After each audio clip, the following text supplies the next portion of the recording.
So the 2024 NBA Draft Combine is here. Bronny James has been performing fairly well, and the media is definitely letting us know about it. So yeah, today we're going to discuss it. So yeah, by definition, the Combine is basically a multiple day program held by the NBA where draft prospects take part in drills, scrimmages, athletic tests, measurements, and more, all for the purpose of giving expert NBA scouts a better idea of what they can offer and what they can bring to the table. In a sense, the stakes here are pretty high, feel me? How players perform can influence their draft stock, how teams view them as a fit, salary, are you going to start out with 500K or $1 million? It's all on you.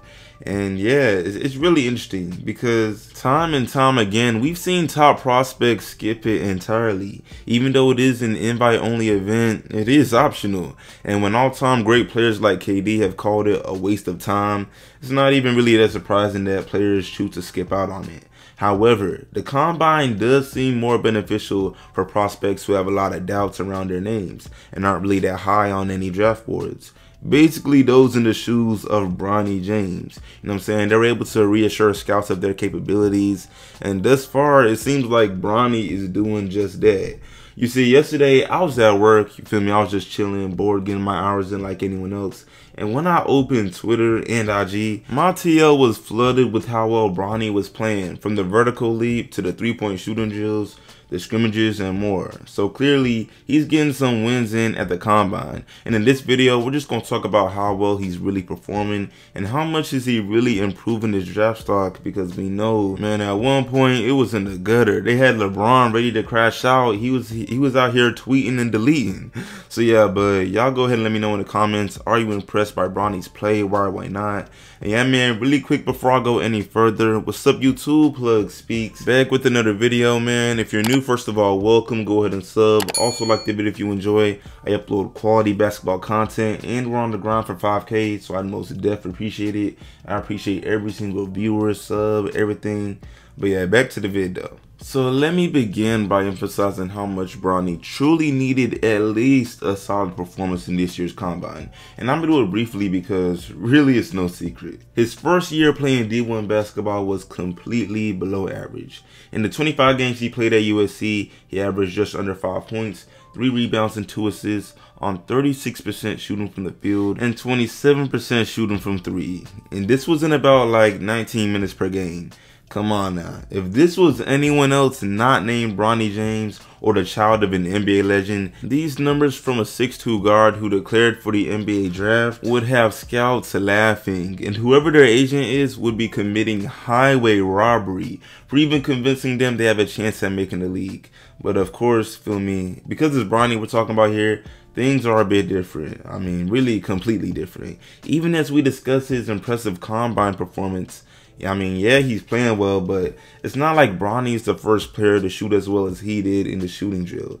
Or it's not like he's the first player to hit what he got in the vertical leap. Definitely not.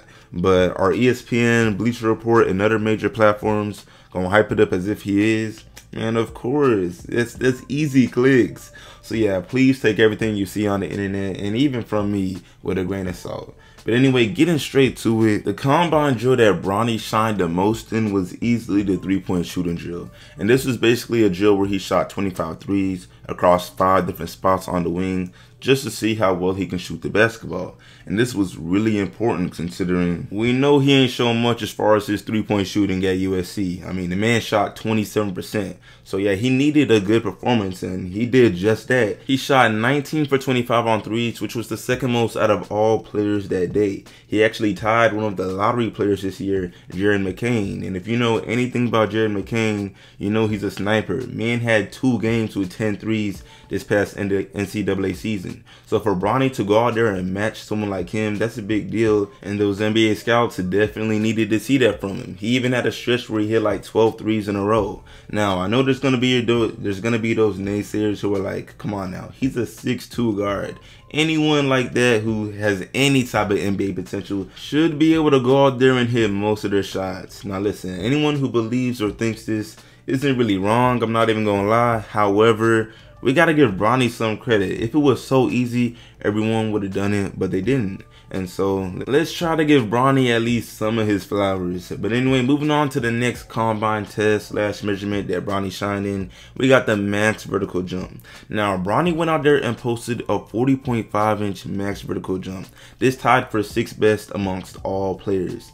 Now, if we being real, man, the max vertical, it ain't the end all be all. Someone could go out there and have an otherworldly 50-inch vertical for all I care, and they could end up not even being all that. However, it does show potential as far as your athletic ability on both offense and defense. Really specifically defense in Bronny's case. Because while talking to scouts and interviewers during the combine, Bronny let the world know that he envisions himself playing similarly to Derek White, Davion Mitchell, and Jrue Holiday when it comes to being effective in the NBA. Now, I don't know about y'all, but something between those last two names especially sticks out to me. And that's the fact that Bronny wants to be a two-way player, effective on both offense and defense. We all know Jrue Holiday and even Davion Mitchell to some extent has a bag on offense. They can get you a cool 15 points, 20 on a good day, but they really hang their hats on being able to strap up on the other end. And with that 40-inch vertical leap, Bronny might just be out here getting chased down blocks like his dad, feel me, Game 7, blocked by James on Iguodala. And for Bronny to put it out there that he actually strives to play this way, me personally, I think that's a big deal. It's way better than damn near anything else he could have said, because Lord knows, we all know it would have been a damn lie if he would have been out there like, yeah, you know, I didn't really do my thing at USC, but I'm trying to be out here elite scorer and dominating offensively. Man, if he would have said that, no one even would have took him seriously, so kudos to him for keeping it realistic. But anyway, as far as the rest of his combine highlights, it's nothing really crazy. He did play pretty well on the scrimmage. He dropped 4 points and 4 rebounds and had 2 floaters in which he created his own shot. So, you know, that looked pretty good. But besides that, it was really nothing crazy. I will say he did have one low moment in the combine, and that was the fact that he was exposed to be 6'1" without shoes. So really 6'2" in reality when playing. Now, when he was at USC, they were trying to say that man is 6'4". Scouts are not going for that. They found out the truth, and that may influence things a little bit. But considering he wants to play like Davion Mitchell, who is 6 foot at best, he has a chance. Come on now, Davion Mitchell was a lottery pick. Now, Davion did earn it. He was hooping at Baylor, and Lord knows Bronny was not hooping at USC, but the Lakers may take that chance. They have the 55th pick. Really, who are you drafting that even makes a difference at that point? Are y'all really willing to bet against them making that pick? Me personally, I'm not. But yeah, I'm fixing to wrap this video up. Y'all let me know what you think about Bronny's performance in this year's NBA Combine. Do you think it's ridiculous that he has a real chance at making the NBA? Why or why not? And yeah, man, let me know all y'all thoughts below. It's really interesting. I still can't believe that he declared and is really going through with this after that season, but hey man, you never know. But yeah, y'all, I appreciate y'all watching. Like the sub, share the sub if new, all of that. I will see you on the next one, and I'm out.